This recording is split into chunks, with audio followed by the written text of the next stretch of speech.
மண்ணு வாழும் மத்தவங்க கண்ணு படும் அந்த கதை இப்ப உள்ள சந்ததிங்க கேட்க வேணும்.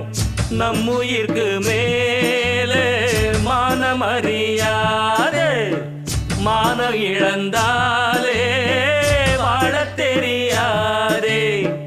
பெருசெல்லாம் சொன்னாங்க, சொன்னபடி நின்னாங்க, குணத்தா